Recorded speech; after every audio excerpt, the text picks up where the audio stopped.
Relevance. It's pleasing to see some members of the Army 6th Brigade here today to participate in today's lecture. I did send a note out to a number of our military institutions and said that any officer who wishes to go to Staff College or desires to go to the Australian Staff College ought to come and visit today's lecture. Everybody, I think, knows Dr. David Leece, the former president of the Institute, well respected, a highly regarded historian and also runs the Institute's Strategy Special Interest Group. So without further ado, I'm going to ask David to come and do today's presentation on Sun Tzu, Giáp, the Masters of Strategy in the Contemporary Relevance.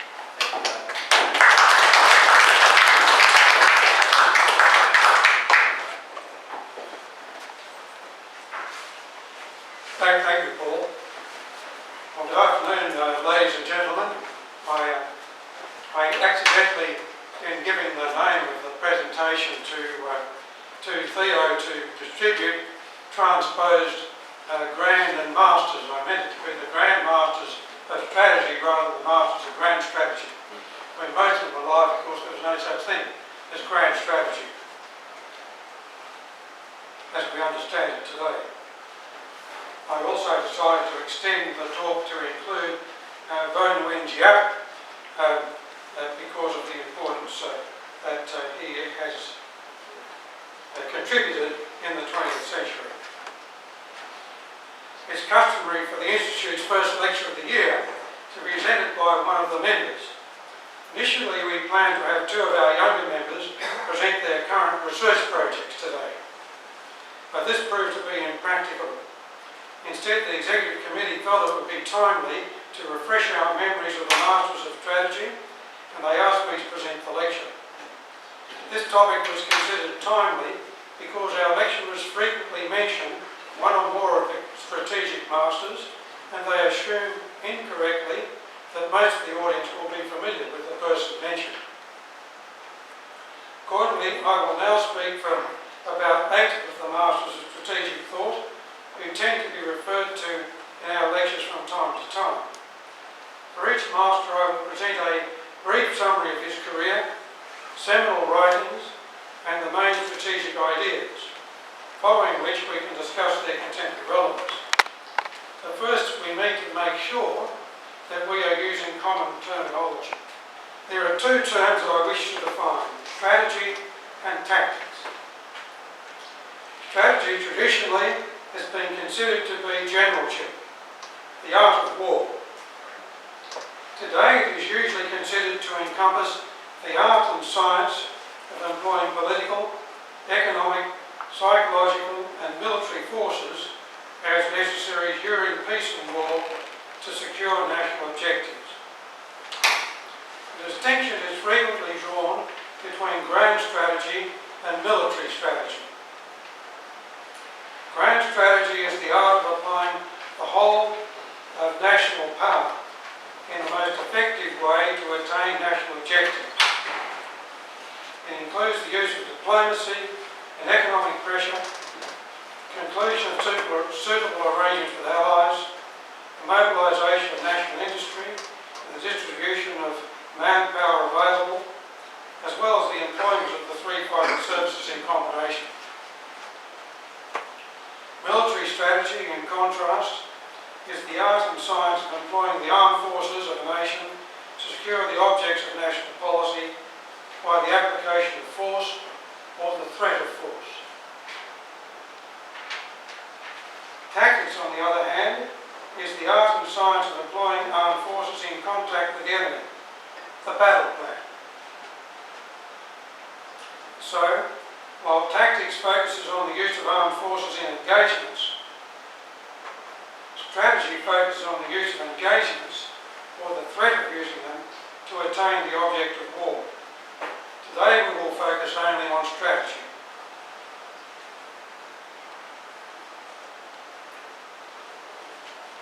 Let's begin our overview of the Masters of Strategy by considering Sun Tzu.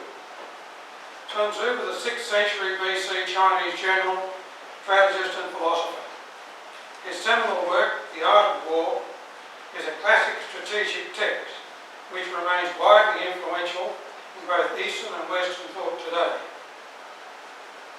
Its concepts, while directed to the conduct of warfare, apply also to the conduct in general, from the interpersonal to the international. And the book itself is used as a text in politics, business, commerce, as much as it is by military staff colleges. The 2,500-year-old book, central tenet, is to win without fighting is best. To win without fighting is best. His chapters cover, among other things, strategic assessments, doing battle, planning a siege, armed struggle, adaptations, manoeuvring armies, terrain, fire attack, and the use of spies. Other off-quote tenets include, if you know the enemy and know yourself, you need not fear the result of 100 battles. If you know yourself, but not the enemy, for every victory gained, you will also suffer a defeat. If you know neither the enemy nor yourself, you will succumb in every battle. Another one is, all warfare is based on deception. There is no place where espionage is not used. Off the enemy bait and lure him. A third one, to fight and conquer in all your battles is not supreme excellence. Supreme excellence consists in breaking the enemy's resistance without fighting. NICCOLÒ Machiavelli. While Sun Tzu was a military strategist, NICCOLÒ Machiavelli was a grand strategist and master of diplomacy and political intrigue in the late 15th and early 16th century Florence.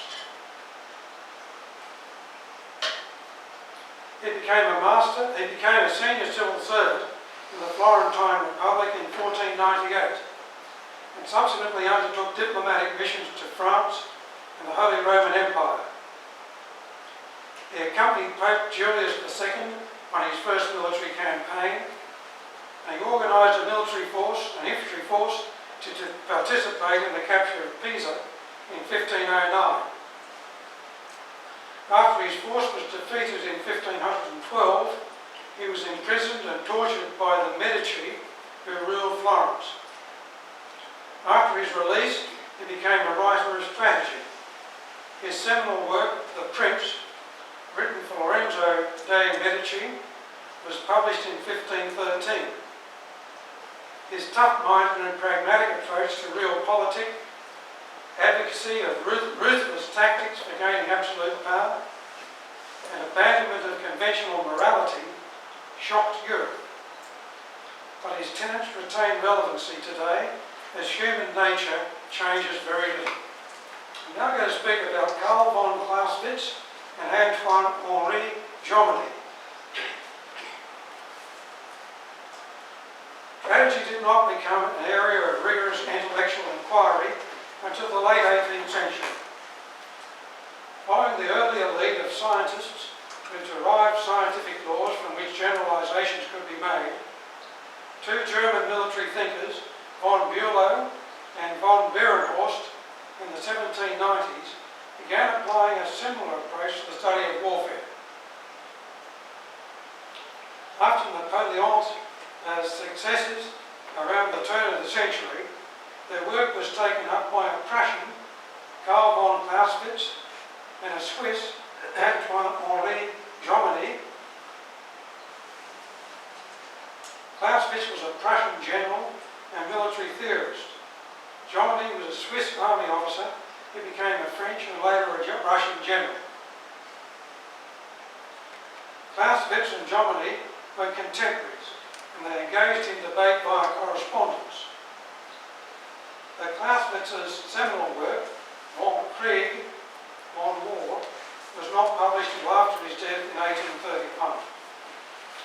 Clausewitz considered that the true aim in war was the destruction of the enemy's main forces on the battlefield by a direct application of massive force at the point of decisive battle.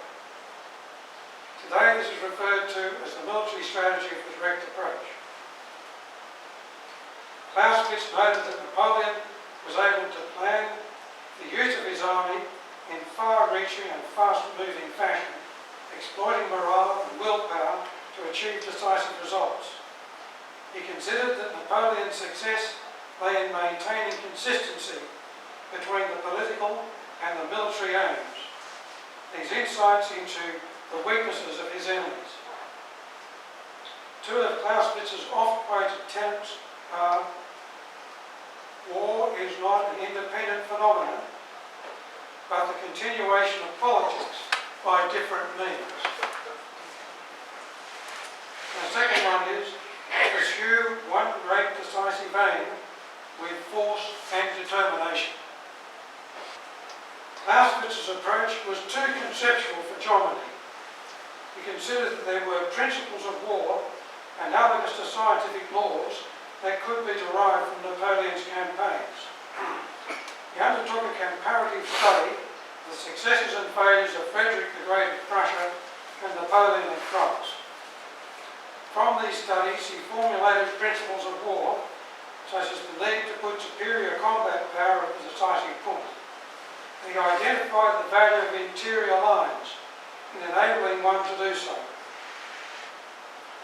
By interior lines, he meant that if you are a country being attacked from two sides simultaneously, you have an advantage over your enemies, and that you can redeploy your forces and your logistic support from one side of the country to the other using internal lines of communication, so as to achieve superior combat power at the decisive point.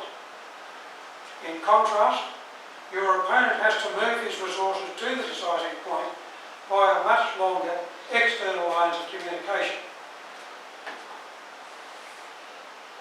Partly due to Clausewitz's early death, but also because Clausewitz published in German, whereas Jomini published in French, which was the international lingua franca of the time. Jomini became the more influential strategist in the 19th century. Jomini was especially influential in the Staff College of Europe and the United States, and it is via this route that we have inherited the concept of principles of war as the essence of military strategy. Principles such as selection and maintenance of the aim, concentration of force, cooperation, economy of effort, security, surprise, flexibility, administration, and maintenance of morale. In the 20th century, however, warfare became more politically charged, especially during and after World War II.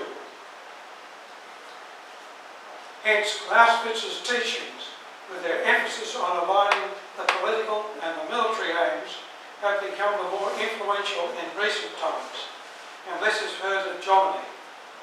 But his views on military strategy remain important. While rigorous intellectual inquiry had led to major advances in strategic thought in the early 19th century, the Industrial Revolution led to rapid development in technology later in the century in the early 20th century. These technological developments became the major drivers of strategic development leading into World War I and beyond. They included the railway and motor vehicle, which revolutionised land transport of personnel and military materiel. The telegraph and later the wireless, which revolutionised communications. Advances in weaponry, especially the development of long-range, more accurate artillery, and the machine gun and the tank, which together ushered in the industrial age warfare on the land battlefield, and eventually the demise of the cavalry. The introduction of steam-propelled, steel-hulled ships, equipped with long-range naval guns, and then the battleship, the submarine, and eventually the aircraft carrier, all of which changed the nature of naval warfare and the sea transport of personnel and materiel. And finally, the development of aircraft, which led to the air becoming a new domain of warfare. As the sea, the land and later the air became recognised as separate domains of warfare, new schools of sea, land and air warfare emerged. Let us now consider the champions of sea power, land power and air power, starting with ALFRED MAHAN, whom I have chosen as the champion of sea power. ALFRED MAHAN was a United States naval officer and historian who taught at the Naval War College at Newport, Rhode Island. As a naval historian, he studied the successes of Britain's Royal Navy in the century leading up to the Napoleonic Wars. And from this study, he developed a doctrine of command of the sea via the capital ship and the fleet in being. He published many books. Of them, his seminal work was The Influence of Sea Power Upon History, 1660 to 1783, which was published in 1890, and was followed closely by The Influence of Sea Power Upon the French Revolution and Empire, 1793 to 1812, which was published in 1892. Thayer's analyses showed that national sea power was based on 6 factors: the nation's geographic location and proximity to the sea, its physical configuration in terms of length of coastline and availability of good harbours, the extent of its territory, including the availability of gulfs, bays and large river systems, which could be easily penetrated by an enemy naval force, and its population size and density, hence ability to protect its territory. The character of government, especially its understanding of the nature of sea power and willingness to use it. The size and character of its population. A sea power needs a substantial population of which a substantial proportion is engaged in maritime pursuits in peacetime. And national character and attitudes. Unless a nation has many people engaged in international commerce and shipping, its potential for development of sea power is extremely low. Other key themes to emerge from Mahan's research were the value of central position, which in naval strategy is analogous to Jomini's interior lines, as enables rapid redeployment of forces from ocean or sea to another. A second was the criticality of choke points, such as straits like the Straits of Gibraltar, and major canals such as the Suez and Panama canals. The need to control maritime lines of communication, the use of the blockade, and the decisive battle. Mahan's work underpinned the development of United States sea power in the late 19th and early 20th centuries. Mahan's work was also reflected in Britain's and Germany's Great War naval strategies.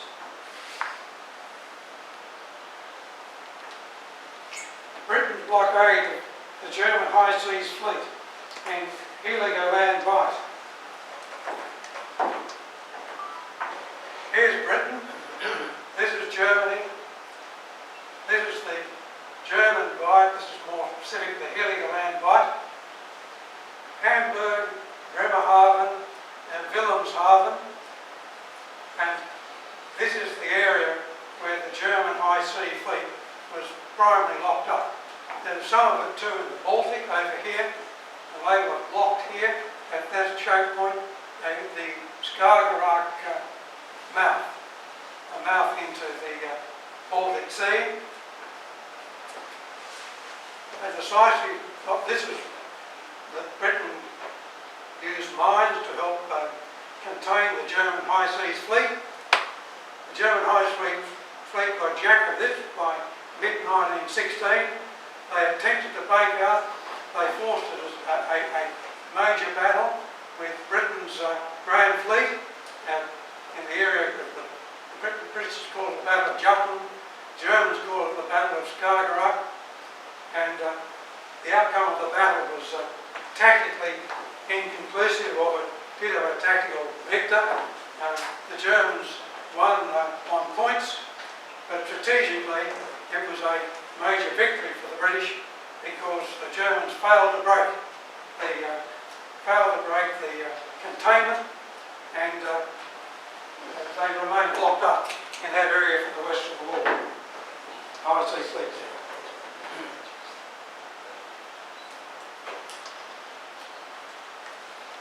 So the Battle of Jutland resulted in Germany failing to break the blockade, and so it was a strategic victory for Britain.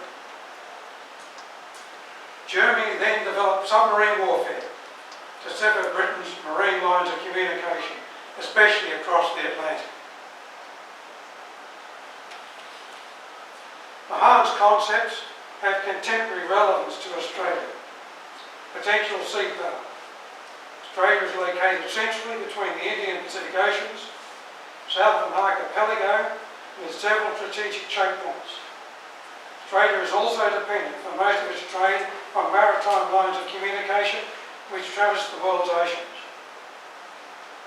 As a potential sea power, we reflect several of the weaknesses recognised by Mahan in areas of government and national character and population distribution, especially our lack of a merchant navy. I'll now turn to Liddell HART. As the champion of land power, I have chosen Sir Basil Henry Liddell HART, who is better known as Captain B.H. Liddell HART. Liddell HART was a British professional soldier who served as an officer in the King's Own Yorkshire Line Infantry in the early years of the Great War, but was wounded and severely gassed on the Somme on the 19th of July 1916. He never properly recovered, and after the war he was medically discharged. He became a military historian and strategic theorist. He had been so traumatised by his war experiences that he researched ways to avoid another war in Europe in which attrition would be the dominant strategy. He was a prolific author. His best known work, The Strategy of the Indirect Approach, was published in 1941. In a way, it was a throwback to Sun Tzu. Whereas in Clausewitz's direct approach, he called for the use of overwhelming military force at the decisive point to destroy the enemy's main forces.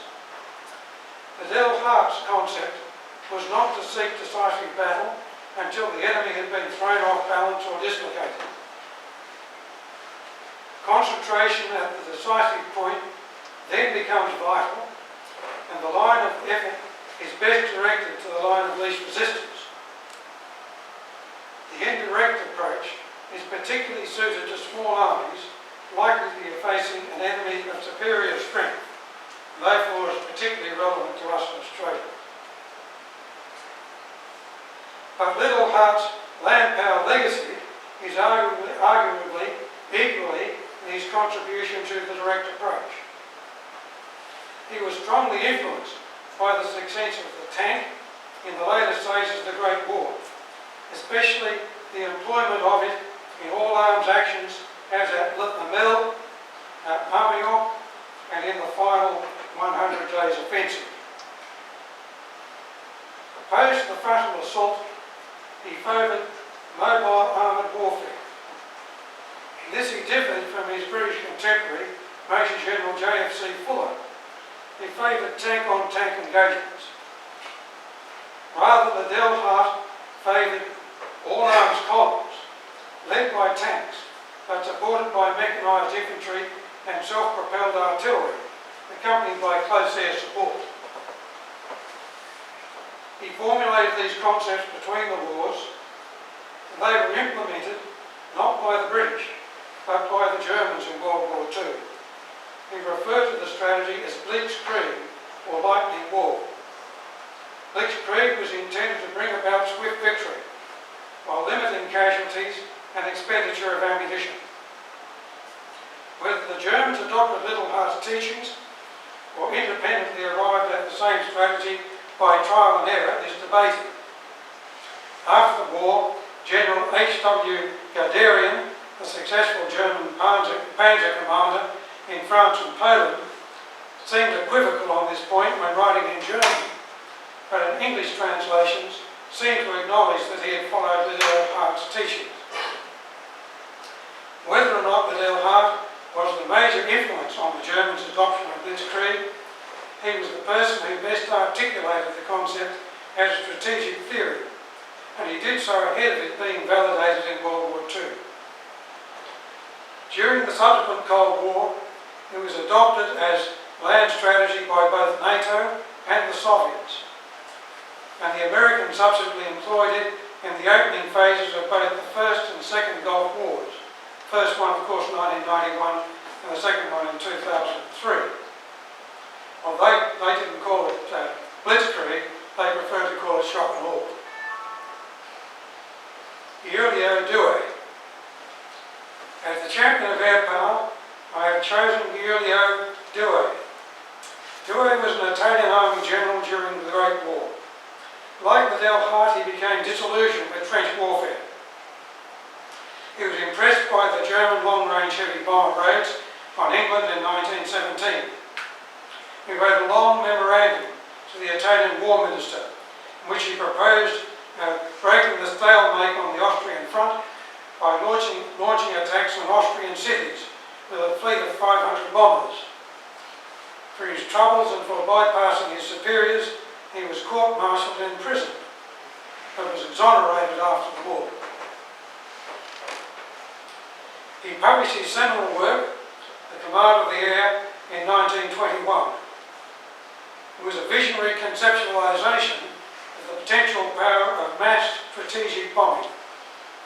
In it, Douhet argued that air power operates in a third dimension, what we would call today a third domain, in which planes could manoeuvre very fast with a flexibility and freedom not possible on land or sea.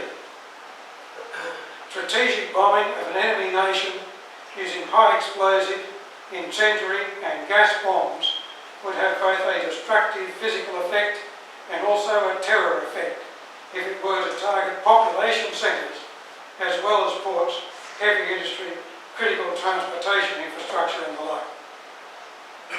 Future wars potentially could be won by air power alone. An air force should be a separate arm, not simply an adjunct of an army or a navy. Indeed, the air arm would be the dominant arm in future wars. A second edition of his book was published in 1927. After his death in 1930, it was translated into most European languages. In the 1930s, it became a major influence on the doctrine of European air forces and contributed to public apprehension about aerial bombing in the lead up to World War II. Indeed, some historians said it was a strong influence on Britain appeasing Germany until Germany invaded Poland. Not surprisingly, Douhet's theories were put to the test in World War II. First by Germany in the Battle of Britain in 1940, and then by Britain in the United States in the strategic bombing of Germany from 1943 to 1945. Despite doing great Germany, neither the German campaign nor the British and American campaign proved strategically decisive in the way Douhet had envisaged.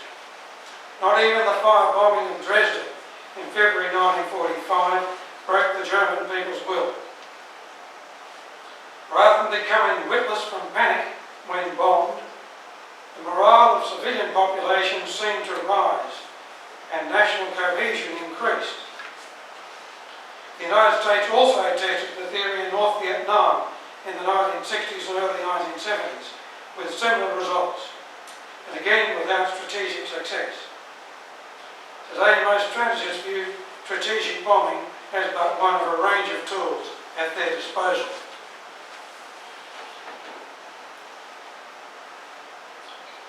When I planned this lecture, I had intended to end my review of the Masters of Strategy at this point.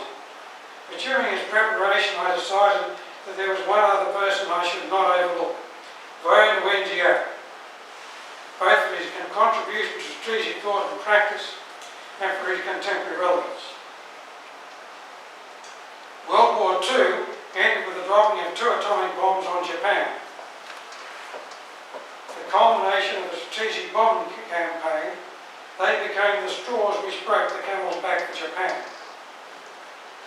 The Cold War followed shortly thereafter. As its major belligerents, the Soviet Union and the United States each possessed nuclear weapons. General warfare between them was out of the question because it would result in mutually assured destruction, delightfully termed MAD, M-A-D. This led to several decades in which, in lieu of general war, limited war was fought via proxies in Korea, Vietnam, the Middle East and other third world countries. In this context, Giap proved to be a master of the limited war. Nguyen Giap is a Vietnamese nationalist, general, politician and strategist. After the defeat and departure of the Japanese at the end of World War II, the French returned to Indochina as the imperial power. The Vietnamese nationalists had only a small, dispersed force of communist guerrillas opposed to the French. Giap slowly moulded this force into a formidable guerrilla army, the French using guerrilla tactics for some 8 years. Once he had built his strength and judged the time was right, Giap lured the French into a decisive battle on ground of his own choosing, a battle in which he won a decisive victory. Only 4% of the French army was defeated at the Dien Phu, but it destroyed the morale of the French people. The French government fell, and its successor ended the French occupation of Indochina. The 1954 Geneva Accords split Vietnam into a Viet Minh governed northern state, which was supported by the Soviet Union and China, and a non-communist governed southern state, which was supported by the United States. Giap planned and conducted a campaign against the southern government and their American sponsors for the aim of ejecting the foreigners and reunifying the nation under the Viet Minh government. He took a lot longer to do this than he did against the French. Some 2 decades, but time was on his side. His campaign again involved building a guerrilla army throughout the country, and guerrilla warfare interspersed with the occasional decisive battle at key stages. One such decisive battle, the Tet Offensive of 1968, while a tactical defeat for the Communists, was also a strategic victory for them, because the American people lost the will to continue the fight, and the process of handing the fighting over to the South Vietnamese began. After the handover was complete in 1973, North Vietnam began waging a more conventional war against the southern government. It launched a major offensive in 1975, which resulted in the capture of Saigon, the then southern capital, the fall of the Saigon government, and the reunification of Vietnam under a communist government. Nguyen Giap was a prolific writer. A collection of his writings was published in 1970 under the title The Military Art of the People's War. Today, Giap is widely recognised as a strategic expert on limited war, both in its guerrilla and decisive battle phases. He is also credited as the brains behind the defeat of both the French and the Americans in Indochina. Since the Vietnam War, the nature of warfare has again been changed by the introduction of new technologies, such as intercontinental ballistic missiles and cruise missiles, precision-guided munitions, global orbiting space satellites used for communication, surveillance, navigation, such as global positioning, and the like. Remotely piloted aircraft or drones, robots on land, remotely piloted ships and submarines, the internet and social media, which can be used for military and intelligence purposes as well as legitimate and illegitimate civilian ones, communications that allow the Supreme Commander to speak directly to individual soldiers while in combat in real time, and numerous others. Importantly, space is now recognised as a warfare domain in its own right, and cyberspace is effectively a fifth domain now. Given these developments, it is reasonable to question the contemporary relevance of the strategic ideas of yesteryear. I contend that Sun Tzu, Machiavelli and Clausewitz, each of whom addressed the politico-military interface pragmatically, retain their relevance because human nature and the nature of conflict have not changed down the ages. Jomini and his principles of war also remain relevant because the principles are independent of and not affected by technological innovations. Indeed, the principles of war remain the essence of military strategy. Mahan, the champion of sea power, still has much to teach a nation like Australia, which purports to base its defence on a maritime strategy, or until the 2016 Defence White Paper did. The government's 2016 Defence White Paper, however, does not detail any military strategy at all, and it does not acknowledge what Mahan would see as our weaknesses, such as a lack of a merchant navy, a country sparsely populated in critical areas, poorly developed interior lines of communication and the like. We have a fleet base in both the east and the west, but only one fleet, not two. And a vast maritime trade which traverses the world's oceans in foreign ships from and to ports that could be easily blockaded, and via choke points that also could be readily blocked. We need a better defined maritime strategy that should be informed by Mahan's teachings. LIDDELL HART has much to teach us about employing military strategy, the military strategy of the indirect approach, which is particularly relevant to a nation with a small army. His blitzkrieg warfare concepts, however, while they can be combined with an indirect approach, may be less relevant to land warfare in our neighbourhood, but would have application in the most unlikely event of a limited conventional war on the Australian mainland. For our neighbourhood, though, amphibious strategies are more relevant. I would add, though, that we now have within our combat brigades an armoured cavalry regiment which has the basis of the combat brigade using a blitzkrieg type approach. We could have an infantry battalion, APC mounted, led by a squadron of tanks and accompanied by an armoured reconnaissance squadron. We need self-propelled artillery to complete the picture, which we don't yet have. Turning to air power advocates still hanker after DOUHET's ideas. In his most recent bulletin, Australia's Air Power Development Centre, the bulletin published in last December, a couple of months ago, seems to be suggesting that Australia's defence needs can be met by a powerful air force supported only by special forces used for targeted employment against strategic targets on land. It suggests there's no need for an army to occupy territory, and no mention at all is made of a navy. I consider this to be fallacious.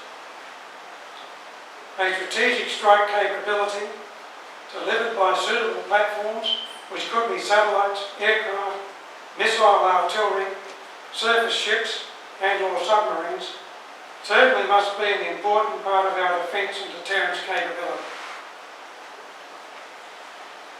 But we also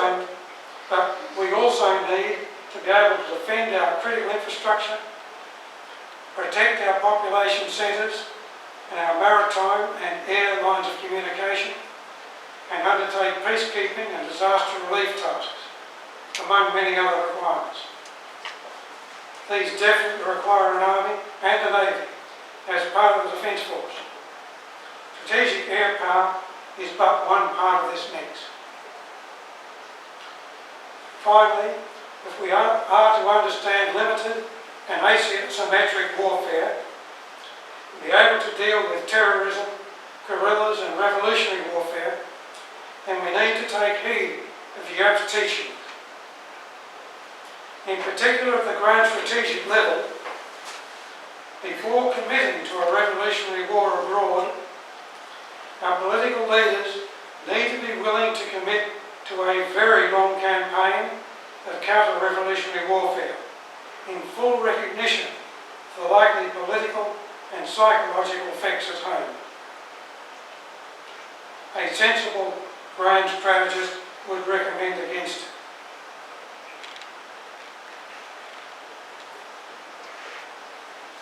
Let me conclude by saying that the study of military strategy can have, the study of military history can have valuable lessons for the present. The skill is in identifying the lessons and not drawing the wrong conclusions from them. Strategy which draws on the study of military history is a fascinating discipline. To master it, one needs to read about it, think rigorously about it, write about it, and discuss it with peers. Our Special Interest Group on Strategy provides an opportunity for you to do this. Any member can join. Let me know if you would like to do so. I've prepared a Masters of Strategy reading list which covers the books I have mentioned today and several other important works that are available in our Ursula Davidson library. If you're interested, you may pick up a copy as you leave. They're on the table just down by the door. There's about 20 there. If we run out of copies, let me know and I'll run off a few more copies for you. Thank you very much for your attendance.